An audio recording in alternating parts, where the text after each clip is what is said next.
네, 여보세요? 네, 안녕하세요. 문현진 멘토입니다. 네, 팬입니다. 아, 감사합니다. 어떤 게 궁금하세요? 네. 아모레 퍼시픽요. 아모레 퍼시픽. 네. 매수가랑 비중이요? 12만 8천 원에 10%. 12만 8천 원에 10%. 이제 아모레 퍼시픽이 바닥에서 12만 원에요. 12만 원에 네. 몇 퍼센트요? 10%요? 10%입니다. 네네. 일단 아모레 퍼시픽이 바닥 언저리부터 이제 슬슬 올라오니까는 사람들이 또 상담하기 시작을 하는 것 같아요. 항상 주가라는 게 내려가면은 올라오고 올라가면은 또 내려가거든요. 근데 그 개념을 우리가 항상 망각을 해버리고 내려갔다가 올라오면 여기서 더 가지 않을까라는 생각을 하고 이제 어떻게 해야 되나라는 고민을 좀 하시는 것 같아요. 계획은요, 두 가지인 것 같아요. 내가 샀다 팔았다를 하면서 저점에 다시 들어갈 생각이라면 지금 본전 언저리이기 때문에 사실은 매도했다가 아래쪽 10만 원 이하에서 다시 들어가는 게 맞겠지만 아모레 퍼시픽을 그렇게 단기적인 매매 관점으로 투자하는 건 좀 좋지 않다고 생각을 해요. 많은 사람들이 화장품은 중국 영향을 많이 받았기 때문에 중국이 제로 코로나라든지 봉쇄 정책을 하고 한국 화장품을 잘 안 쓰고 자기 자체 메이커를 만들고 이러면은 한국 화장품 업계에는 굉장한 타격이란 이야기를 하거든요. 근데 이 이야기를요, 그대로 떼가지고 반도체 업종에다가 접목을 시켜도 똑같습니다. 반도체도 중국 영향을 어마어마하게 받기 때문에 사실 중국의 영향을 받는 게 화장품뿐만이 아니라는 거죠. 그러면 중국 영향을 받으면서 위기에 놓여진 것도 반도체도 똑같은데 사람들은 삼성전자라든지 반도체는 이렇게까지 화장품처럼 안 좋다고 생각하진 않아요. 왜냐하면 그래도 이야기가 많고 뉴스가 많이 나왔기 때문이죠. 근데 화장품은 그렇게 이야기가 많이 없었기 때문에 주가가 올라갈 일이 높고 주가가 이렇게 내려가면서 바닥을 잡는데 조금 힘을 기울였던 것 같습니다. 결국은 똑같은 상황에서 외면당했던 종목들이 시장이 올라갈 때 저는 득을 볼 가능성이 굉장히 높다라고 말씀드리고 싶고, 아모레 퍼시픽 같은 경우도 제가 항상 강조했던 게 중국 때문에 안 좋다 하지만 그래도 실적 선방이 되고 있다, 어느 정도 버텨주고 있다라는 것이 저는 큰 특징이라고 말씀을 드렸어요. 최근에 적자가 났다가 흑자가 났다가 하고 있지만 어쨌든 선방이 되어가고 있다는 것이 저는 큰 포인트라고 하거든요. 그래서 화장품 업계 중에서도 적자가 나는 기업들보다는 이렇게 흑자가 나는 기업들, 그리고 버티고 있는 기업들은 다시 상승세가 올라올 가능성이 높다는 거죠. 그 말을 지금 당장 상승이다라는 뜻이 아니라 조금 멀리 봐야 된다는 거기 때문에 샀다 팔았다는 것보다는 저는 그냥 장기로 보유하는 게 낫다고 보는 거예요. 그러면 12만 원에 샀다고 해서 12만 원이 왔다고 다시 한번 막 뭐 어찌해야 될까 고민하는 게 아니라 얘가 움직였던 범위를 보게 되면은 20만 원대까지는 올라가는 힘이 있단 말이에요. 그러면 적어도 이 12만 원에 사가지고 내려갔다가 12만 원 됐다고 뭘 해야 될까 고민하는 게 아니라 적어도 17만 원 이상 올라왔을 때서야 상담을 하거나 내가 뭘 해야 되지 않을까라고 고민하고 그 전까지는 신경을 안 써버리는 게 좋은 기업인 거예요. 자꾸 신경 쓸수록 안 좋은 기업인 거예요. 이해가 되세요?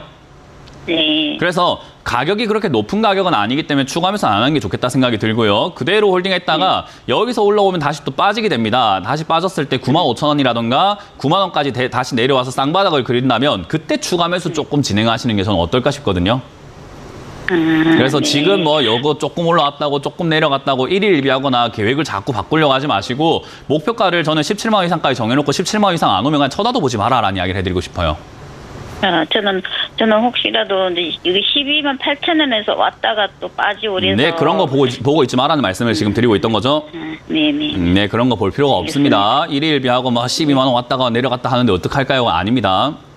네, 그럼 9만 5천 원에서 추가 매수. 네, 거기까지 내려왔을 때 자닥을 잡는 것 같으면 추가 매수죠. 9만 5천 원 왔다고 덜컥 사버리면 안 돼요. 네, 알겠습니다. 네, 고맙습니다. 감사합니다. 다음 상담 이어가겠습니다. 여보세요? 네, 여보세요. 네, 안녕하세요. 문현진 멘토입니다. 네, 감사합니다. 네, 어떤 게 궁금하세요? 기가레인이고요. 네, 2,120원에 10% 있습니다. 2,120원에 20원. 10%요? 네. 언제 사신 거죠? 작년에 사셨어요? 네, 아니, 이거 5월달인가 산 것 같은데요.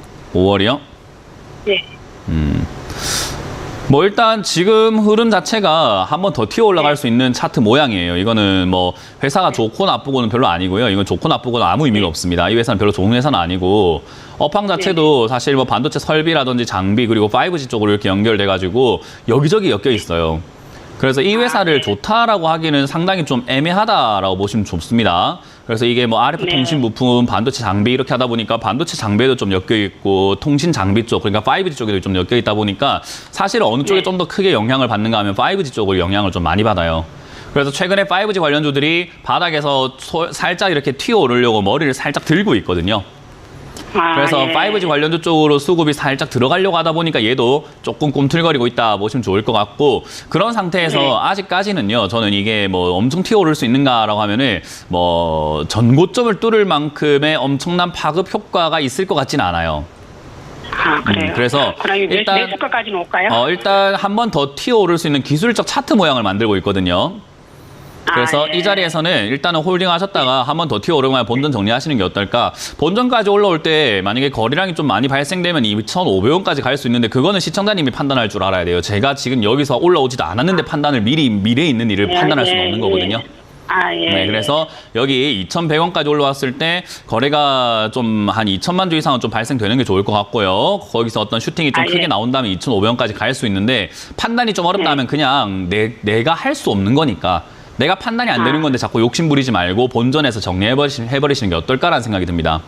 그래서 할 수 있다면 2,100원에서 판단하셔가지고 2,500원까지 조금 더 홀딩해보는 게 좋고요. 할 수 없다면 2,100원까지는 한번 튀어오를 것 같기 때문에 그때 정리를 해버리자라는 전략을 드리고요. 혹여나 이게 이제 여기서 위쪽에서 머물고 있기 때문에 제가 튀어오를 가능성이 있다고 하는 건데, 만약에 빠진다면 튀어오를 가능성은 조금 뒤로 미뤄집니다. 그러니까 1,700원 무너질 때는 고민하셔야 돼요. 비중을 줄이시든지 다시 한번 빠졌다 올라가는 걸 기다려보시든지 해야 돼요.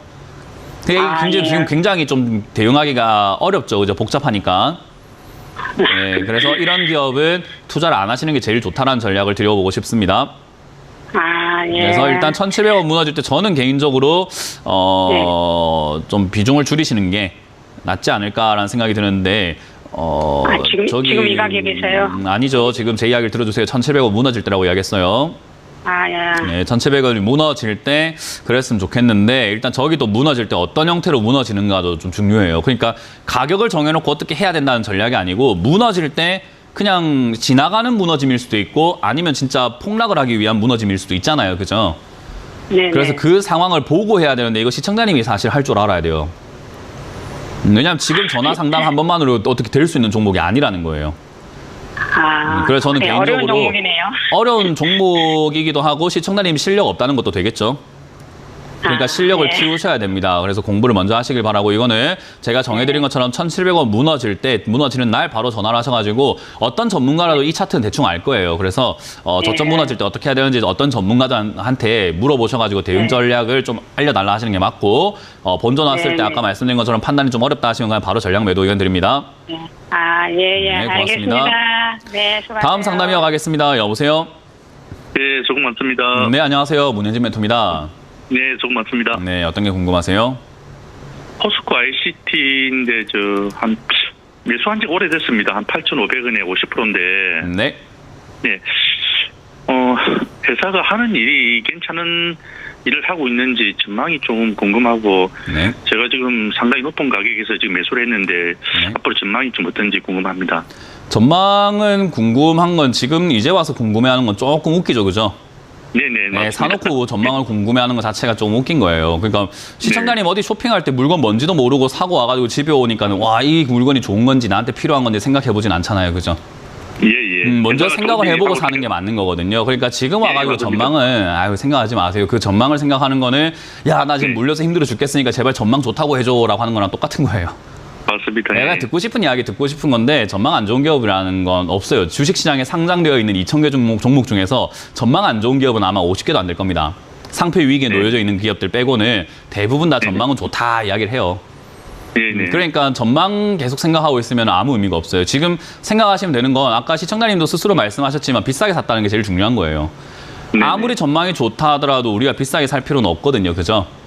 네네. 예를 들어가지고 우리 이번에 새로 그랜저 자동차 나오는 거 아시죠? 네네. 네, 그랜저 자동차가 뭐 얼마에 형성되었는지 우리는 잘 모르겠지만, 그랜저 자동차를 47억에 사시겠습니까? 사실 거예요, 47억에? 그 가격에는 네, 그 가격에 못 사요, 그죠? 뭐 네네. 돈이 없는 걸 떠나서 그 가격에 왜 사나 생각이 좀 들잖아요, 그죠? 네네. 좋은 자동차인 걸 아는데 그렇게 사진 않겠다라는 거잖아요, 그죠?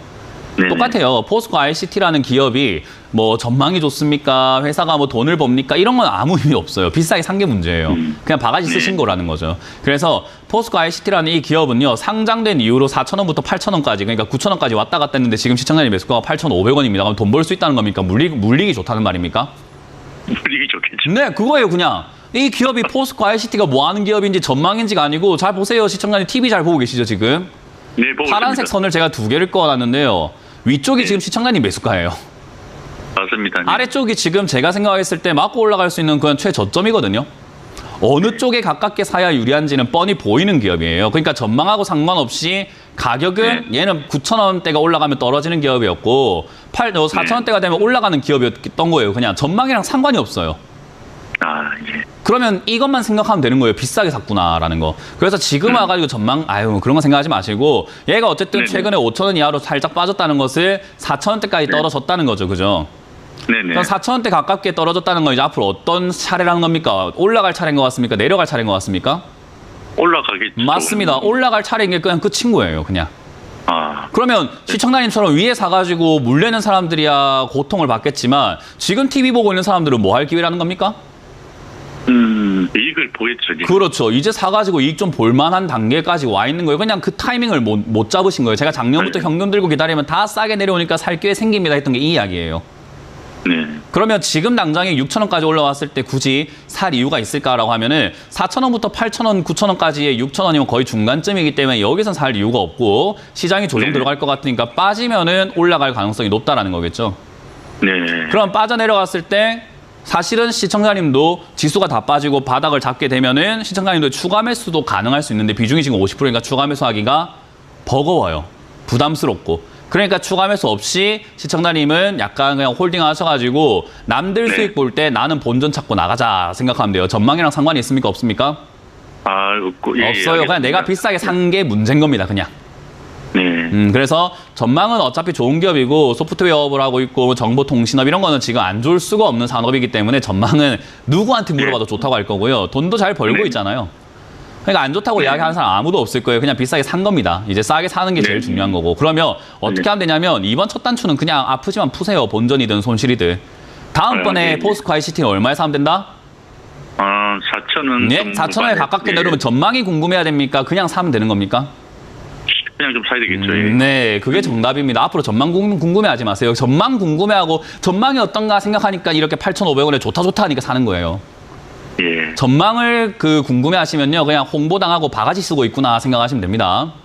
예, 예. 그래서 간단하게 생각하시고 포스코 ICT는 지금 그냥 기다리시면은 지수 바닥 잡고 나면 8,000원대까지 다시 올라갈 가능성이 전 높다고 봐요. 그럼 아, 예, 8,000원대까지 올라갔을 때 저는 비중을 줄이시거나 전량 매도하신 다음에 아까 말씀드린 것처럼 4,000원에 가깝게 사시는 것을 추천드려 보도록 하겠습니다. 아, 예, 알겠습니다. 고맙습니다. 네, 고맙습니다.